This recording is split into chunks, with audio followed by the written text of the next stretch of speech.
We were trying to figure out whose podcast are we on right now. We've decided you are watching Red Cow Arcade. That's the show you're watching right now. So everybody knows Jason Graves, right? He made a big splash on YouTube circa 2012. I saw. There was these guys, Hayden, who you know for HPRShredder. If you haven't subscribed to HPRShredder, you really should. If you're the kind of person that likes a guy who really charges his videos up, he's like, I'm not putting out shit. I'm gonna like those small degrees of quality. I'm gonna actually, I'm gonna put money I don't necessarily have into it. Yes, I'm gonna do everything that it takes to make the video great. No, but they're awesome. They're not 4 hours, but they're lengthy. They're in that 40-minute to an hour space. They're as long as they need to be. I just try and focus on like what I want to say about a game and my experience with it, and I don't pad them and I don't like shrink them. Is there a video that you would say like is your proudest? You're proud like in all your time making video content? I think my last two, both of them, I'm equally proud of. I just went all out on both of them from the beginning to the end, the intros and the outros, and just the whole meat of it. I think the last two are probably my favorite. Doki Doki Panic and Getsu Fumaden. 2 Famicom games. Did you find it challenging to do something on Doki Doki Panic at this? Because it's like a meme that everybody already knows the key trivia. No, I didn't find it challenging. It's mainly that these are all new for me. I never played retro games, and so what? I didn't know that. Really? No, yeah, no. I literally the NES games I've played are the ones that are on my channel, and that's it. Wow. I haven't played any Final Fantasy. I haven't played Contra. Haven't played Castlevania 3. Like this is my first time with Castlevania 2. That's the video I'm working on now. Yeah, there's an ongoing joke about the pre-reviews. Pre-review? Yeah. Oh, the pre-reviews. Yeah. We got 5 in. I kind of cut it off at that. You know what? Today I saw Jason made a playlist of pre-reviews, and it was 5. Like, I didn't make that playlist. I was like, wait, what is this? It's the Castlevania pre-reviews. But yeah, no, I've never played these games, and I'm playing through them. The ones that interest me in order. So it's not hard for me to make a video about a game I've never played just because I get to talk about my experience with it and how it compared to my previous experiences. So you guys launched a podcast called Waiting for Nintendo. Jason, who, I had been in regular conversation with, every once in a great while in the, the dark soul of the night, he would mention in passing in Discord, secret podcast. There is a secret podcast for us because our output is what it is, whatever I guess it's normally 2 to 3 podcast clips per week is about. You guys what have a get. Big output, and that's not even counting Red Cow Entertainment proper.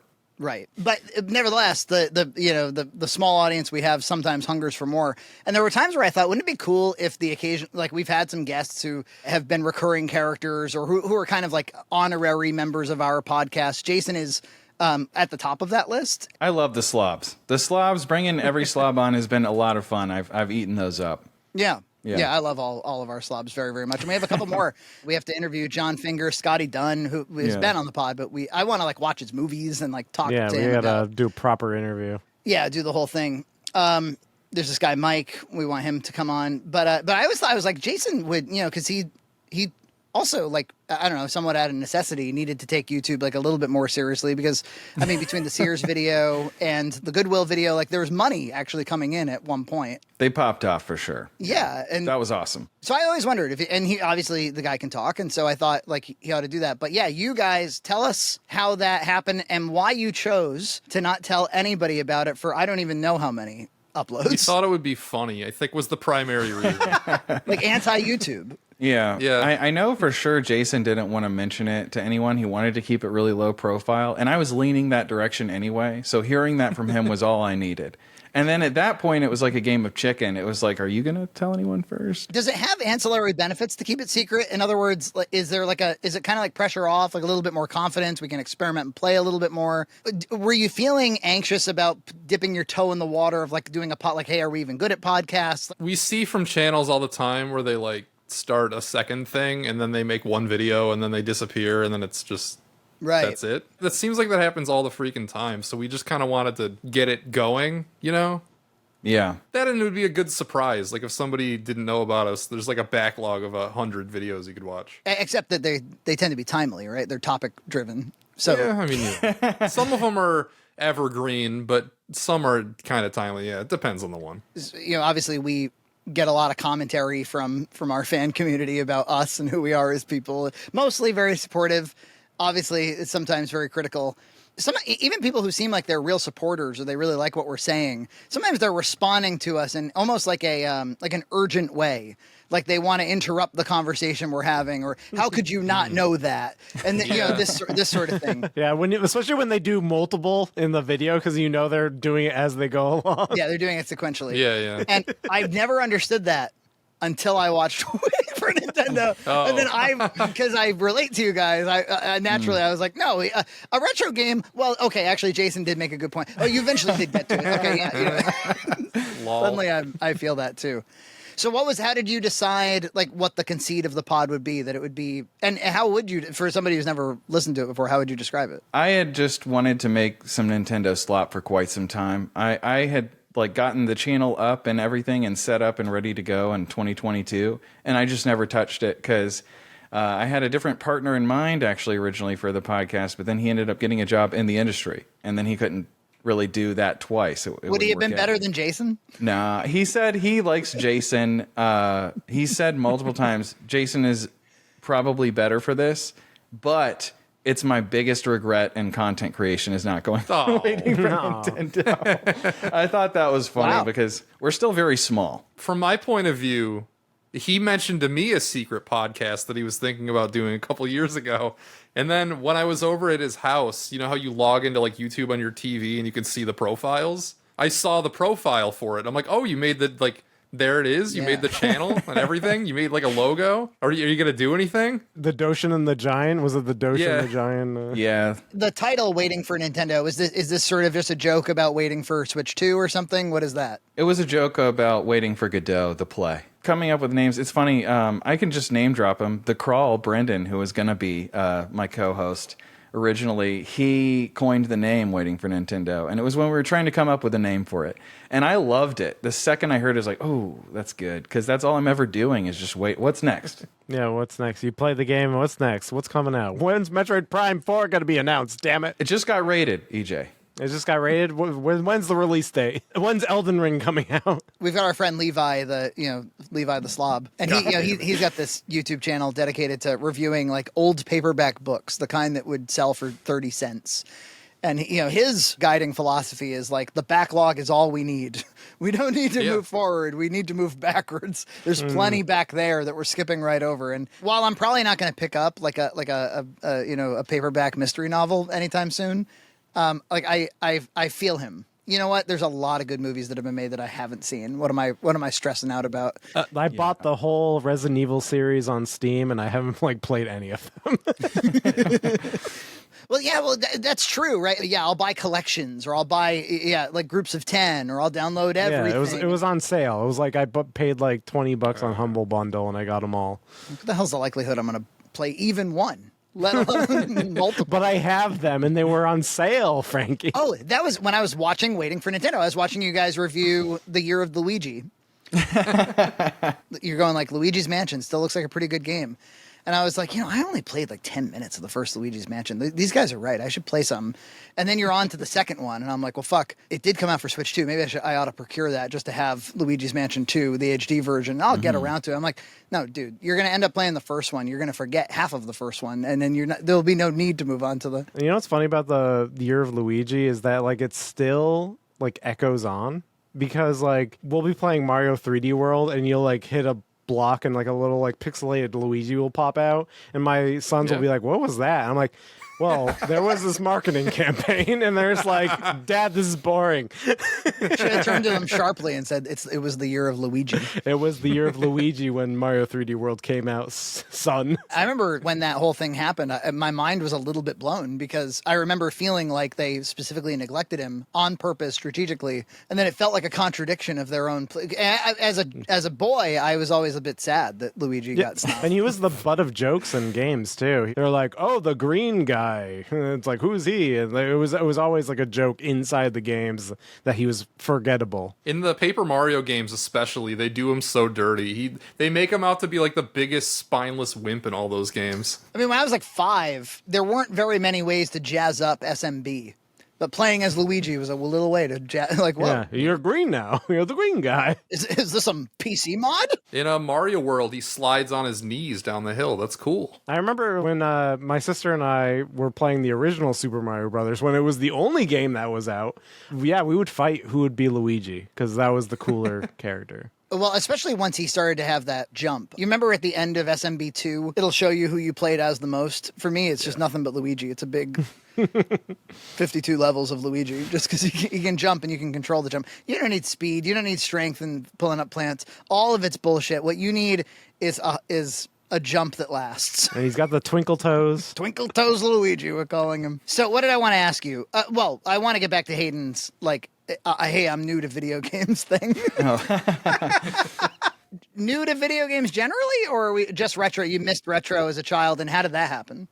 Well, I am kind of new to games relative to my age because it wasn't really my main thing for most of my life. I really kind of had a second wind with video games, I'd say in around 2011. And that's kind of when I dove back into just the culture of it as a whole. Because before that, I was really into music and I was really into really specifically Halo. So, the marketing really got to me as a 12-year-old of like the Xbox and Halo 3 and like that stuff was blowing my mind. And so I didn't think I needed anything else. Really, I was totally satisfied just playing with my friends. I would say 2011, I started diving into games again, and it was because I got burnt by Reach. Halo Reach was not my favorite because it was more like Call of Duty, and I was like, no, I liked how it used to be, Was Xbox your first console, or like your first console? No, it was the N64 was my first console, but I had like 4 games. Like I never had a big collection. And then moving forward, I had the GameCube and the Xbox, and then it was Xbox pretty much.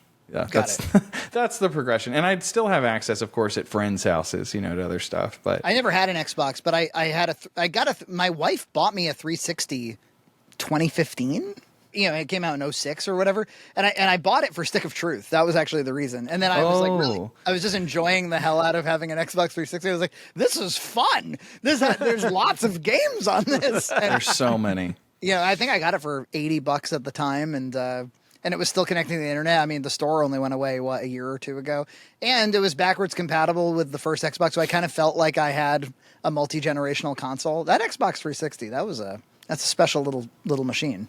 I was just complaining to Jason about not having a working one, and I've been hunting one down, actually. I really want an Xbox 360. I've offered to give you one of mine because I have multiple, so it could be done. Do you really feel like you need a 360, though, when an Xbone would do? I mean, wouldn't it pretty much get you there? I have a Series X. The backwards compatibility is nowhere near as good on the Series as it is on the 360. Like, the 360 can play every 360 game in, 70% of original Xbox games, but the Series can only play, 50 or so original Xbox games and then, a couple hundred 360 games. A big appeal for me is also, weirdly, that the Xbox Series X will upscale these games.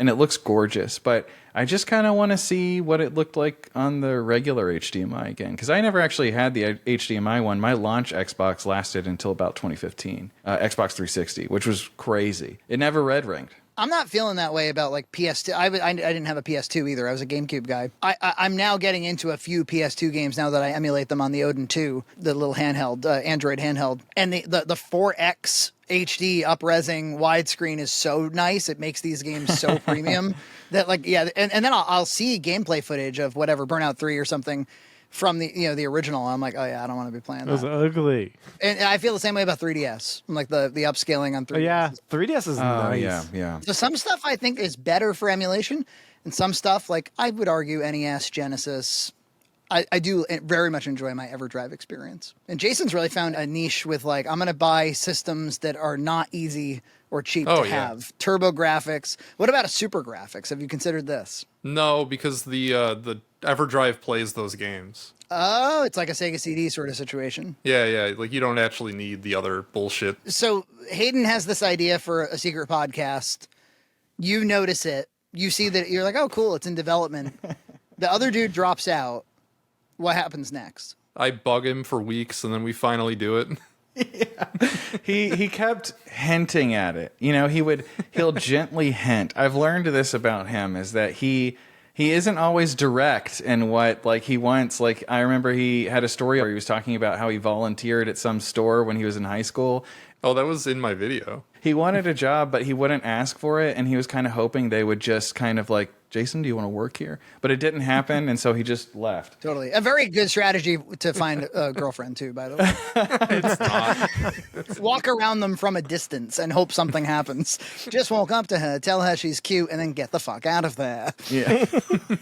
I've seen that video probably 20 times, yeah. Next, we have the Thrifty Shopper in Clay. This one and I actually have a long history, believe it or not, because in the state of New York, in order to graduate from high school, you need a certain number of volunteer hours. And apparently volunteering at a thrift store counts. They said I was the best volunteer they ever had because I worked my ass off, because in my deluded brain, I thought if I did that, they would offer me a job. They didn't, and to be fair, I didn't even ask, so it was a stupid plan anyway. Well, I asked Jason eventually after I got a few whiffs of a hint, and I was just like, wait, do you actually want to be on this, or are you just like, and he was like, yes. He turned it to Napoleon Dynamite.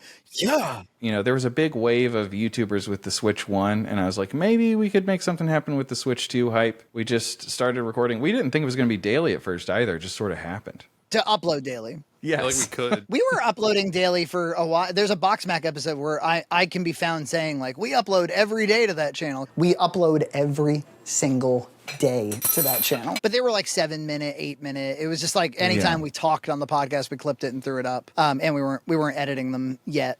And that's something I want to talk to you about. Not the expectation that you would ever edit these, because don't fall into that trap. I'm just telling you right now. Don't fall into that trap. Don't do it. We're reverting. We're reverting. Based on my experiences with you guys, that was a big core tenet when we started, as I was like, if this is going to work, no effort. We need no effort. Yeah. That's the only way we're going to keep this thing going, or it's going to die a horrible death sooner rather than later. But where you, I do take things personally. I'm a sensitive flower.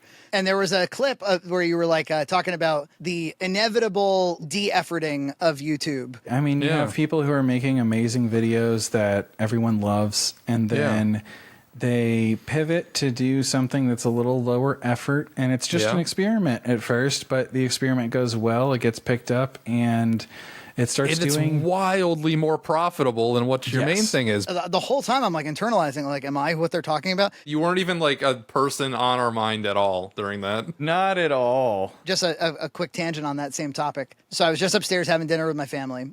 Gloria has YouTube on. Now there's a lot of stuff that's like downright like, okay, the kid's not watching this, right? There's a lot of that. There's a lot of like, this is perfectly acceptable. You know, this is actually good children's entertainment to some degree. There's some of that. And then there's just a lot in between. There's a lot of like, there's an Australian kid screaming about Minecraft. She watches a lot of that. He's like, oh my God, it looks like we have 2 pillages right now. Minecraft is filled to the max with different blocks, mobs, and items to distract you from all the secrets. If you furnace with gold nuggets, that is the biggest flex. My niece and nephew watch that trash, and I'm just like, oh man, like... Dude, it's coming for you soon. No, I have a little more. I can't handle that. Some of the kids stuff I can handle, but I couldn't ever do Minecraft challenge videos. Well, there was that we had seen for like, I don't know, 2 years ago or something.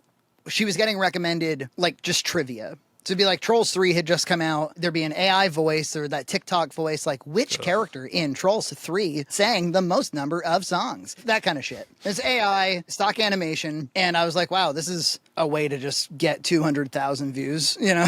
This is a quick 200K. So then she got into SS Sniper Wolf. Oh no. SS Sniper Wolf makes fun of Darman videos. Gloria gets a real kick out of this because she's my kid.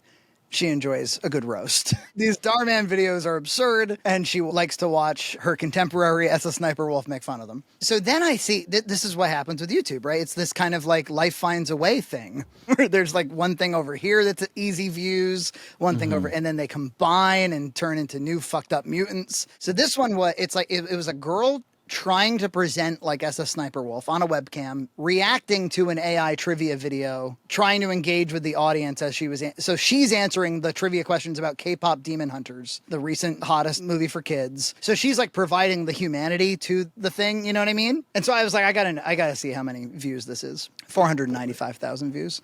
Yeah. I think EJ and I just had the same reaction to that. I was like, I went down, I looked down, I saw him, he's like leaning back as well, like, man. It's just 495,000 views. And then I think, okay, what's the money? Let's talk facts and figures. I mean, that's probably thousands of dollars just on like one of those, right? Well, yeah. So I go, okay, on my channel now we serve ads to grown-ups, and so I assume that means we get more ad revenue per view or something, because they nerf the children's ads. But let's just say that it's the same, just for the sake of argument. I'm looking at somewhere around $100 for every 10,000 views. I think it comes out to about that. That sounds like it could be about fair, yeah. So 500,000 views. We're talking about $5,000. So that's great. It's a great payday. $5,000 for to react absurdly to AI trivia. But she's got to do that now a lot more times in 1 year to make a whole living. And each one of them's got to hit. She can't be dicking around with 30,000. You know, she's got to be hitting those 500,000s if she's going to make this thing a living. No, this is such trash to produce. Like, you're uploading every day, you can dick around with 30,000 that easily. This is the full story of Baby Rumi.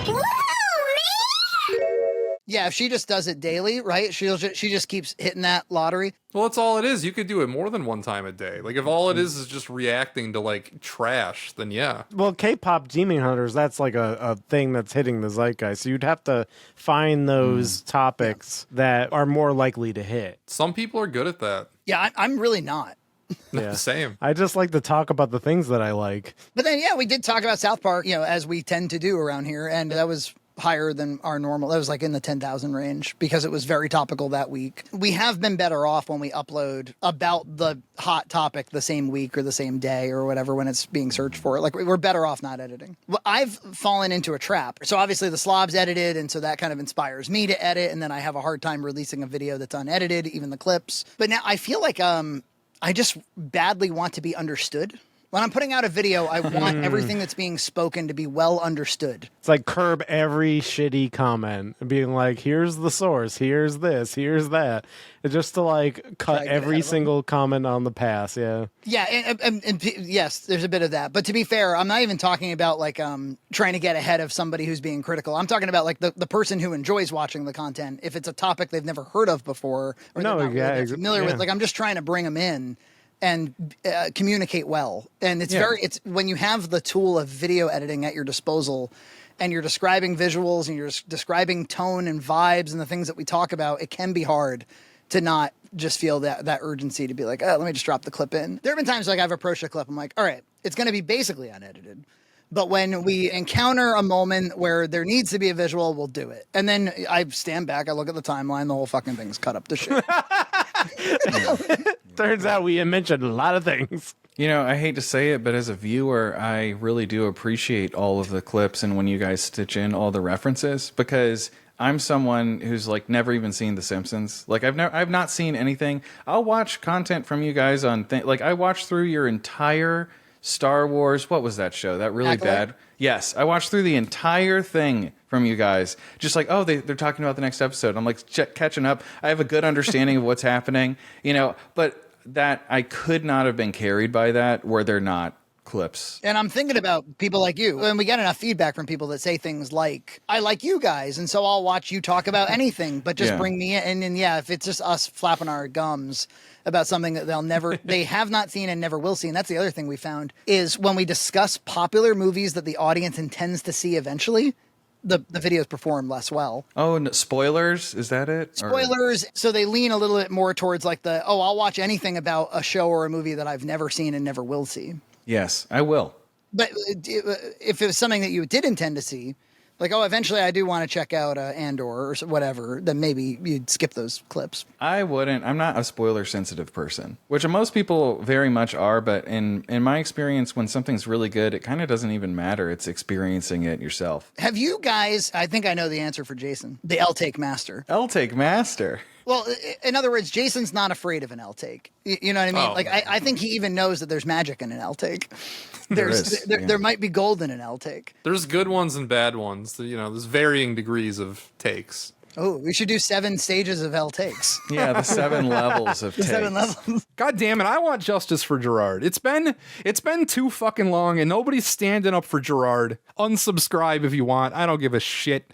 I stand with Gerard. Have you had to worry yet about like, geez, if we express that opinion, it's going to have a reaction, or has that not really happened yet? Nah, we only talk about video games really, and so like we'll say whatever we want. I've had people reach out to me that have been upset with some of my takes on video games, and I'm generally more tame than Jason. But there's a game or two that I strongly dislike, and people are like, oh. But I get it. I guess I don't like when people don't like some of my favorite games, but largely I don't care. What if you got a piece of information wrong? Oh, that happens all the time. Oh, we get things wrong constantly. We don't really research. So like if I had researched and then gotten something wrong, I think it would bug me. Like when I get something wrong on my main channel, it eats at me. That's the worst. When you work on a script for so long and you really put something out, you're like, oh, I was blatantly wrong. Yeah. It's like, oh shit. And you never hear the end of it. But I think with what these are, it's kind of just like, who cares? Like no one's really gotten that upset yet. I think it's pretty clear with how conversational it is that you're just two guys talking. I think some people get tricked with ours because they're so edited that, I don't know, we did more research. But And I guess with all the editing, we do have more opportunity to correct the record, but Yeah, and we that's try true. to sometimes, but I don't know. I also I don't want to set the expectation that everything you'll hear is ironclad fact. Mm-hmm. I would prefer to set the expectation you're listening to opinion. There are times, Jason, I wonder if this has ever been the case for you. Tell me. There are times where I dream up an L take. You know what I mean? Like it comes to me where I have an L take, and I'm like I'm pretty excited about it. I'm like, Oh, of I course. can't wait to say something unpopular. Yeah. I mean, this is more on like my actual channel than on Waiting for Nintendo, because I feel like the things we talk about are so light and inconsequential, like it doesn't even matter. Like, who cares? Right. Boy, you're really selling it. who cares? You know what I like? Moments on Waiting for Nintendo that I enjoy. Sometimes Jason will come in pretty hard with an opinion. You know, I've heard his rant on what's a retro game. I knew before he started speaking that Jason errs very much on the side of like a retro game can be pretty fucking new. And that he's quite frustrated by boomers who would say that like it's got to be 16-bit and earlier. I knew that. And I knew that Hayden didn't quite know that. I had a sense, but I wasn't totally sure. I knew he didn't like that one Reddit mod's opinion, which was like the hard cutoff was the Dreamcast, right? So there was like a series of like you were having like kind of like a tepid or like a thinking out loud reaction to it, Hayden. Like, well, yeah. I don't think that, and I think that. But Jason, like his mind was made up.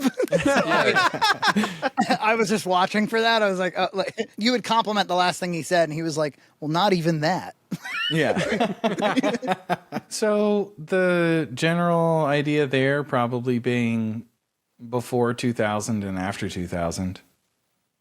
That's stupid. I think that's going to fall apart when we hit 2030. No, it falls apart now. It's weird though, because there are like lots of PS2, Xbox, and GameCube games that are like better than your average modern game. So That doesn't mean like better or worse. Doesn't mean You're anything. right. I would argue that the 360 generation is also retro. You know what? In 2030, I think we throw those in there too.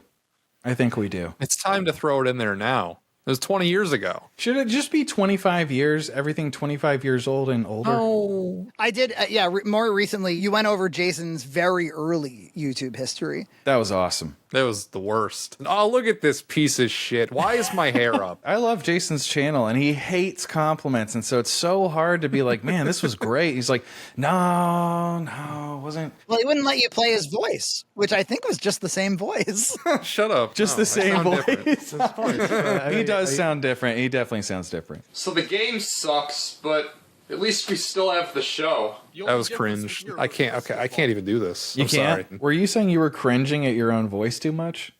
Yes, it sucks. Oh, man. I can't listen to it. It's the performative aspect. Like, I didn't know how to talk to a microphone. I mean, what are you going to do? Be embarrassed about like a period of time where your body and brain were not developed? You know, like, because I've got a huge backlog of embarrassing, horrible shit. But I think maybe I'd be more embarrassed by it if I didn't still make videos to this day. But when there's like a certain continuity to it, we're like, yeah, that young man had to try shit out. What's funny though is whenever I like do the same for other people, like I'll watch an old video by somebody where it's like obviously stupid and cringe, and I'm like, oh, they've come a long way is my reaction. Not, look at this fucking idiot. But when I look at my own stuff, it's like, look at this fucking idiot. I think of Red Letter Media, right? Like, remember their Gorilla Interrupted making of, right? Yeah, yeah. And you can see the seeds of, like, that was the first time Jay and Mike really worked on a project together. And it's just kind of like exciting to see young versions of these guys who were so successful on YouTube. I mean, your channel's a real channel. You were at what was it, Southeast Gaming Expo, right? Southeast Game Exchange. Have you ever been to Penny Arcade up in Boston? No. Maybe it's fun. we should do content. We should go storm that place. Yeah, we should do it sometime. I've been to Boston 2 times, and one of the times was with you guys. So like that was following me around at a mall. yeah, exactly. And you're right, Hayden. He was in my house, very very good guest, but he has a curious mind. This Jason Graves. He looks around your house and he's like, "Oh, that's where you have that many of that." Okay. Like, he starts to piece together a narrative about your whole life. He went on a podcast with this guy called Disaster Squad. Mostly they talked about Jason, but there were a couple of times where they mentioned me and the guy was we talked about your house for like 10 minutes. Yeah, I was like, this is a little fucked up. Oh, that is a little sweet. Yeah. I saw you in Frankie's house. Like, that's not close. What the hell are you doing there? Were you visiting? I slept on his floor, like on the very same set that you see in the podcast. I was on that floor. Yeah, those arcade, the one-ups that are down there or whatever.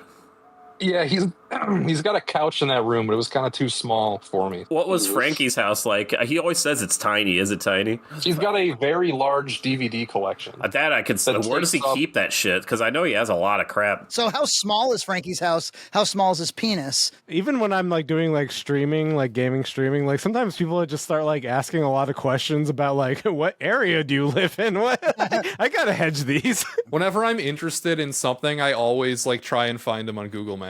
I always like try and pinpoint where they are. I don't know why. Okay.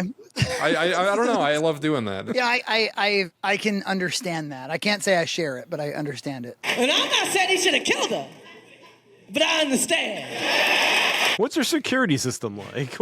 We did a conversation recently where I was like, I leave cash on the door and I don't have a security camera system. They're like, why are you talking about this publicly? I was like, you make a good point. I should probably change at least 1 or 2 of those things. How did you two gals meet? The Red Cow Discord. I had not networked at all. And so I was totally isolated on an island by myself. I had a few friend channels, but just a few. And I had found the podcast popped up on my feed, your podcast, and I was watching it for a while and I was enjoying it. And, I checked your website. You guys had an intro video on your channel for a little bit, and it kind of explained the whole backstory. Because the shorts thing had happened. And there was a lot of like, who the fuck are these guys to make fun of James Rolfe? And I was like, well, I'm no James Rolfe, but I've been making stuff, and I felt the need to be like, if you're going to go on the journey with me. Yeah, and it's not obvious because of the 2 channels, because of the variety of content. Yeah, a lot of people's assessments was like, what would you know about filmmaking? You've shot this in a Zoom. I was like, well, you got me. But I saw your email was on your website, and I was like, you know what? I'll just reach out. Like, you guys were getting a lot of views, but you weren't quite, like, you've grown even in the last 2 years significantly. But if you still felt approachable. And I had just had a successful video with Rygar. That was my biggest hit from a launch perspective anyway, like the first month or whatever. Great video. And so I just reached out, and you were very kind and sent me an email back, and you're like, hey, you should join the Discord server. And I was like, all right, cool. Hopped in. You weren't even charging back then. Yeah, you weren't even charging. And then Jason had just released his ranking every retro YouTuber video. That was when it was? Yeah, you guys, they were tagging you, and they were like, where's he rank? And you hadn't heard of my channel, I hadn't heard of your channel. And then Waiting for Nintendo was born a year and a half later. I'm HPRShredder. And that's I'm Jason. Okay. Well, I remember you guys chatting early on, and I don't think Jason had heard of the channel, but he watched it immediately and was like, this is a great channel. I really like, he shined to it in a way that he didn't always shine to stuff so quickly. Well, I know I'm a snob about game reviews on YouTube, and I know good stuff when I see it. His first impression was B tier, which I was proud of. Is he still B tier, Jason? I don't know. I wouldn't rank him. He'd be in the friend tier now. That's a yes. I put EJ in the S tier all day. EJ is in the S tier of my life. Well, we're basically brothers at this point. Have you decided which one of you is Frankie and which one is EJ? Hayden is me, right? Because you drive the conversation generally. I don't know. We actually alternate. It depends on the topic. Yeah. If it's an L take, then Jason is me. Our energy levels also vary because we usually shoot these at I don't know. We start at like 9 and we'll go to like 2:30 a.m. Obviously, we do it every 2 weeks. We release the whole thing as a Patreon pod, and then we clip it up. It's normally 4 or 5 clips from there. And we release it. I was accused on one of your clips of sitting on clips, I believe. I said that. I said something like, don't you guys sit on them for a little bit or something? I'm going on the next Red Cow, too. Oh, you are? So, yeah, the next session, which they do, and it probably won't air for like a month or 2, but, you know. Yeah, they you know how hold that on goes. to them for a little bit over there. And we sit on them like a hen, and these are our eggs. These are our eggs. Get away from my eggs. All I meant was from time recorded to release is sometimes it's a couple weeks. Yeah, well, I think this got brought up because you were like, I'm going to go on there to talk about Suburban Nights. And I was like, well, yeah, these little hens are going to have to bake those Yeah, eggs. that's going to be a while. We got a clutch of eggs. Don't fuck with us. Though we actually got that one out really fast. I think compared to Kick-Assia, that one kind of came out like that. Everyone was excited about Suburban Nights. I think we all wanted to make it. So we record every 2 weeks. So when do you guys tell me about the schedule? When we're running out of videos to post, we're like, I guess we got to do it in the next few days. Oh, it's not ritual. No, No. We'll just do it whenever we find the time. He's busy and I'm not, so I can do it like whenever. So it's mostly just like, what days can you do it, man? And you can see that Hayden has a style guide. Like right now, he's got like a nice, cool backlight. Like blue and pink pastels is a really big part of your aesthetic in general for your main channel. You've kind of brought that in. Jason can't quite approximate it. Yeah. He's got that green screen. That's about all he can hack. Well, we both have the green screen. My green screen is literally just fabric I hang on the wall. This is technically my living room, but it's constantly being rearranged because this is where I film things. So you don't duct tape the lights up to the ceiling? You know? I don't. I actually have stands with wheels. That helps a lot. My C-stand doesn't have a wheel, but yeah, it's a lot of dragging, honestly. It's a pretty funny way to get the tripod off the floor, but it does the trick. My next member video is a behind the scenes video that I had half of it done forever. I'm going to show how I do it. I fake having a studio because I don't have one, clearly. I mean, Jason, you mentioned about his, he'll look through your home. He didn't look through my home, but he did take note of where I ranked on the poverty scale. My TV's on the floor and everything. You'd think it was a bachelor pad from like, I don't know, the meme of just the chair and the TV on the ground. Men will live like this and think it's perfectly okay. I had posted a photo on Red Cow Discord, and he noticed. He's like, "Oh, nice, you got a TV stand." I was like, "Yep." Moving on up. He said something about me on that Disaster Squad podcast. I was like, "Oh, that's kind of." I never really thought of myself that way. That's some nice insight from Jason about me.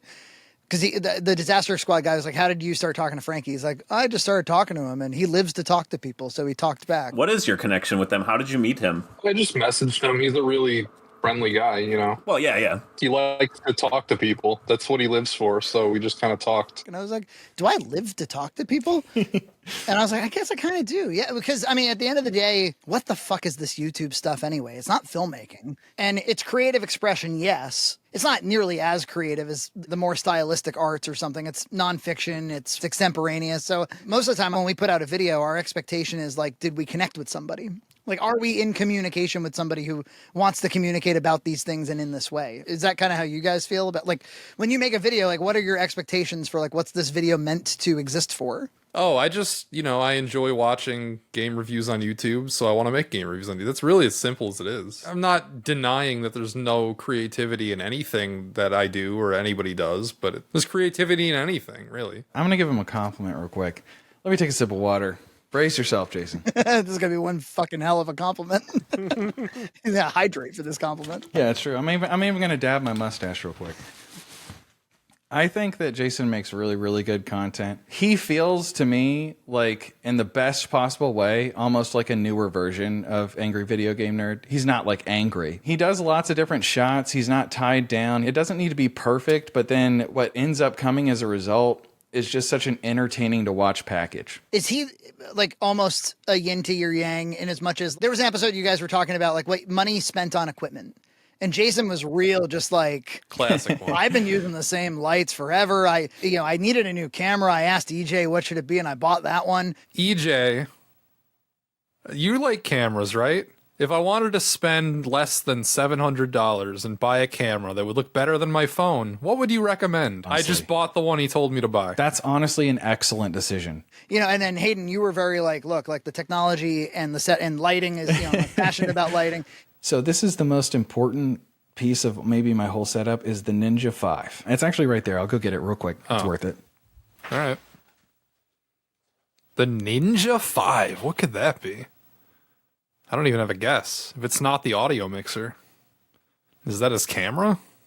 Why would a camera be called Ninja 5? And it was two extremely different philosophies, and yet you're big fans of each other's content. I think we are extremely different. Part of the fun of waiting for Nintendo is I feel like we rarely agree, but I think we both have a personality trait where that doesn't really upset us on a personal level. So we can talk to each other and it's like, yeah, I don't agree. And we just move on. When we do agree, we do get to roast people and that's fun. Roast certain perspectives. That's probably helpful for the pod because that tendency that the audience sometimes has to be like, I disagree with this podcast, or there's the podcast has too many L takes. But if the two of you are in respectful disagreement at all times, it kind of lends credence to both perspectives.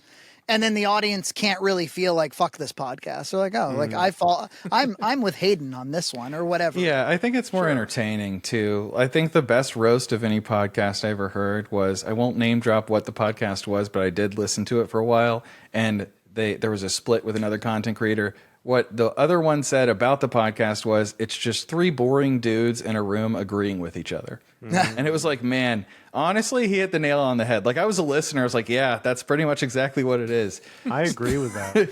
But I had one more thing to say about complimenting Jason Graves. He's just got this magnetism and energy to him where it's just impossible not to talk about him. When I jump in other streams and stuff, people who do watch Waiting for Nintendo, that didn't know about Jason, from my side of things, they're always talking about him and asking about him. It's and they have a comment. I need to say this about what Jason said. It's a lot of that too, which is That's great. I love that. I'm a fan.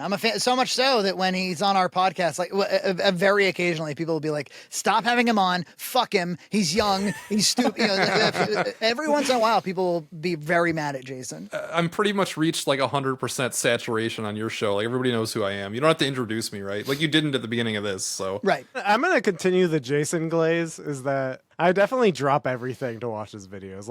I drop everything. I'm at work. I'll just be like, sorry, I gotta watch this. I'm on the elliptical sweating my balls off watching Jason Graves talk about Paper Mario. And you mentioned, Jason, you want to 2x everything. Just output. So I've got a problem right now, and it's that I graduated from college and I can't find a job, right?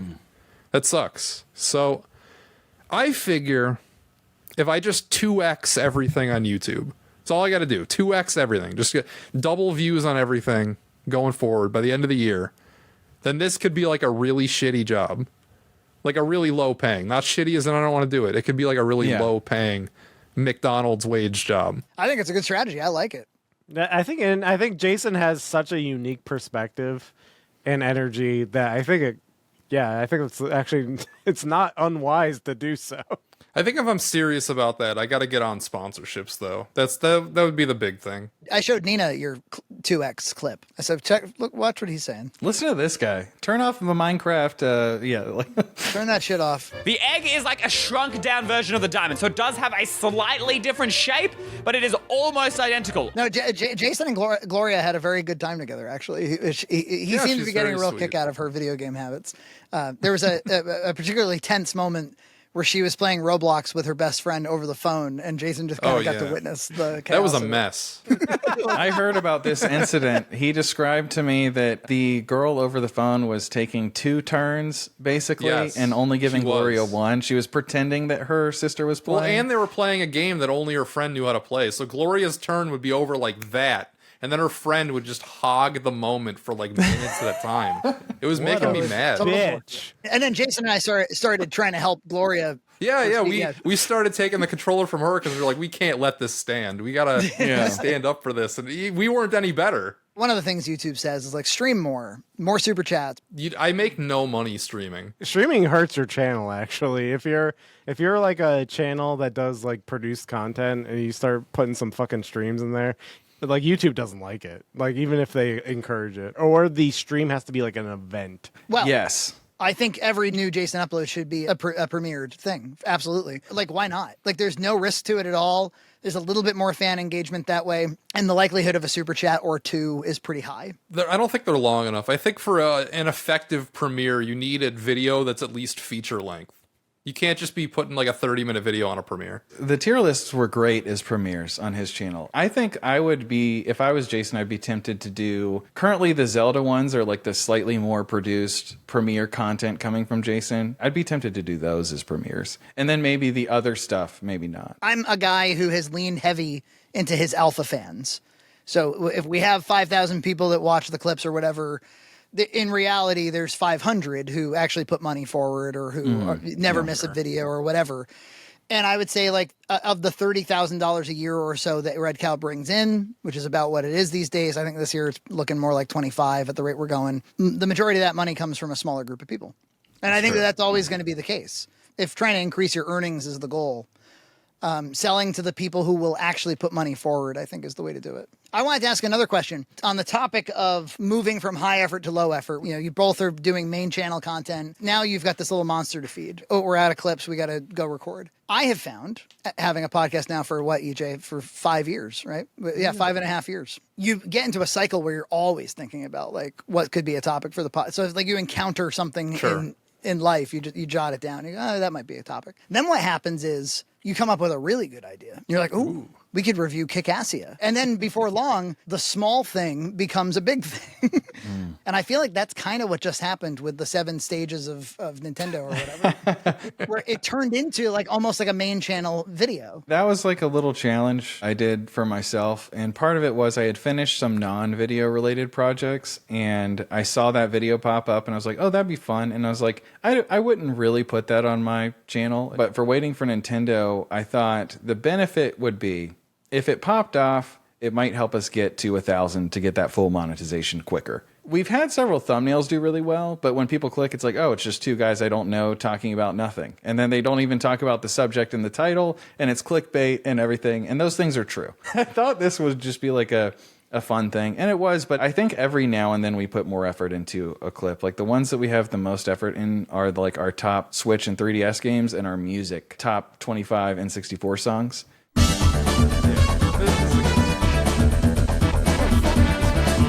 So every now and then we'll do a little bit. There was the one about like Mario Kart is now a great game, and it was because of the music. and then why it's no longer worth $70. We just did one like really negative about it. What if we just like do another one that's like, hear us out, it actually is worth $80. In terms of ideation and coming, like always thinking about different ideas for stuff, Jason has been so good about reining me in. I don't even really worry anymore. Like we just come up with the topics basically right before we're going to do it. And if we can't think of anything, we look at other Nintendo slop channels. What are they talking about? You could probably do better. When you guys are just like screen sharing some old forum about what makes a good YouTube channel. Oh, that was a good one. I'm like, how come EJ and I never just screen share and just scroll through websites? Yes, there is a screen share button on here. Yeah. You could do it. You guys use Riverside still? Yeah. I mean, until my subscription, I bought a year, so. When does it expire? I have no idea. But when it does, we might switch to Streamyard or something. You can't have that duck. You can't have the duck. If you have the duck, I'm unsubscribing. Yeah, that's a hard no. We can't have a watermark. I was on a Dancing with Ghosts live stream and he threw it up there and it made a mockery of us. You know, I like Josh and everything, but some of his audience overflow into our world is like, hey, you keep him, Josh. I don't need to. He can get combative with his audience, and his audience will give it right back to him. And then they come over to our channel. It's like, hey, wait, don't fight with us. Like they're fighting, and they just stumble into the Red Cow comments, and then it's like, okay. We've all traded notes. Like, there's Jason, there's Zach McFink who does level redesign, and there's of course Josh. It was like a bunch of us. And we start to find after a while, like, oh, that guy comments on your videos too. Mm-hmm. Oh, yeah. There's like a few commenters. Obviously, they know that we're affiliated with Jason, but some of the other ones are not so obvious. I don't know if that's YouTube shepherding them around or if they're just like that tuned in. That happened recently. I won't name the name, but he approached me with like, you know what? I think I'm kind of sick of these guys' comments. And then I explained the lore, and he's like, oh, it all makes sense now. Oh, he came from your shitbag audience. Yeah, okay. He didn't come directly from you. Yeah, not directly. It was through some drama. And where does this Jonas character fit into the picture? He's just my longtime friend. When I first started doing YouTube, I joined a forum, basically just the exact same idea as the forum that I showed in that video you were just talking about. And that's where I met him, 10 years ago. And he hasn't really made videos since that time either, but we've still really? He's like a decent editor. He's a really talented editor. Like, he went to school for it and everything. If waiting for Nintendo makes a little, just brings in enough money just to hire another. So it's waiting for Nintendo. Go subscribe to it. There's no place where they can just watch an entire pod, right? It's clips only, essentially. Playlist. It's clips only. Yeah. Yeah. Oh, there is a playlist. We do make playlists for every session. That's right. Have you considered some people get into the RSS feed thing so they can put it on their podcast app? No. There's probably too many visuals, like with screen sharing and everything. It's a YouTube show. We're not. I mean, I don't know about him, but like, I have no interest in that. I didn't know that RSS feeds would include things like podcasts. I thought it was just for like blogs. An app like Pocket Casts or even iTunes, Apple Podcasts, as they call it for the last 10 years. They call it like iTunes. I think iTunes is gone. There's like it is. Yeah, it's just Apple Music. Yeah, that's all through an RSS feed technically. Like for instance, we put up the pod on Patreon. As long as you tag it as an audio upload, it will join that into an RSS feed, and then if you subscribe, you get a unique RSS link, and then you can add it to your podcast app of choice. We would have to change our approach because in between topics, we just kind of talk and cut that out. It's not meant to be aired, right? I like the clipped format. I like it for us. However, every time we upload a full-blown podcast for patrons, the patrons seem really psyched. They're like, yeah. It's pod week, so great. They get their $2 worth. And we've been very steady at $2. $2.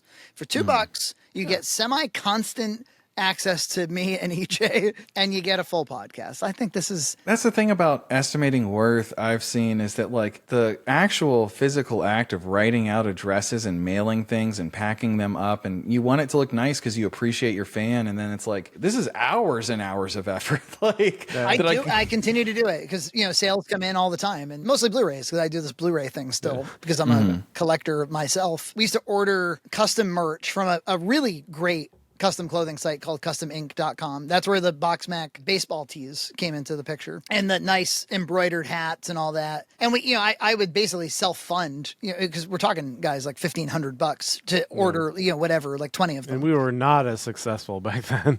Yeah. And so it was my own money. But then I'd sell them. But then you got to make the shipping worth it and everything else, you got to sell a $60 hat now. People would pay it. But for t-shirts, it was a real pain in the ass because there's a minimum order of 10. Well, how many should be XL? How many should be 2XL? How many should that's tough. Yeah. So I moved all to whatever we have now, TeePublic. Way better. These are like $10 shirts. Many more designs. It was obviously the way to go. But to this day, I got an email just last week that was like, glad to see you picking up the pace on BoxMac. I'm like, oh, Jesus. I'm just glad I put out the last 2. I was like, we shot those in March.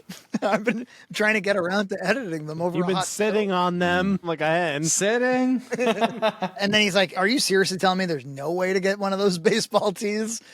And I'm like, no.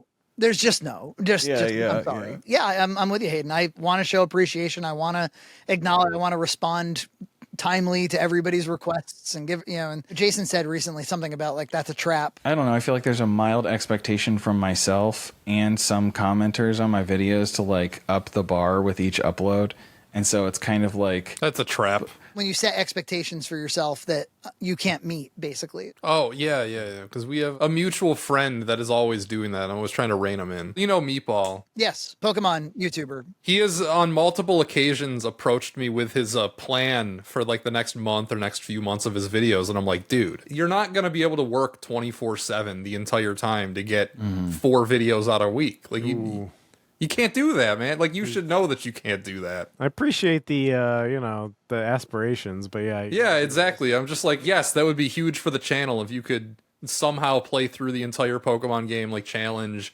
and also edit and script the whole video in 3 days. But it's like, that hasn't happened the whole time I've known you. And it's like, maybe you could do that once, but you can't just like keep doing that. He's a really good example of his channel is like a Pokemon channel. And he's kind of like a little bit done with Pokemon. And he's passionate about Power Rangers and wrestling. That's what I've learned about this guy. That's very true. He likes Yu-Gi-Oh as well, actually. And Yu-Gi-Oh.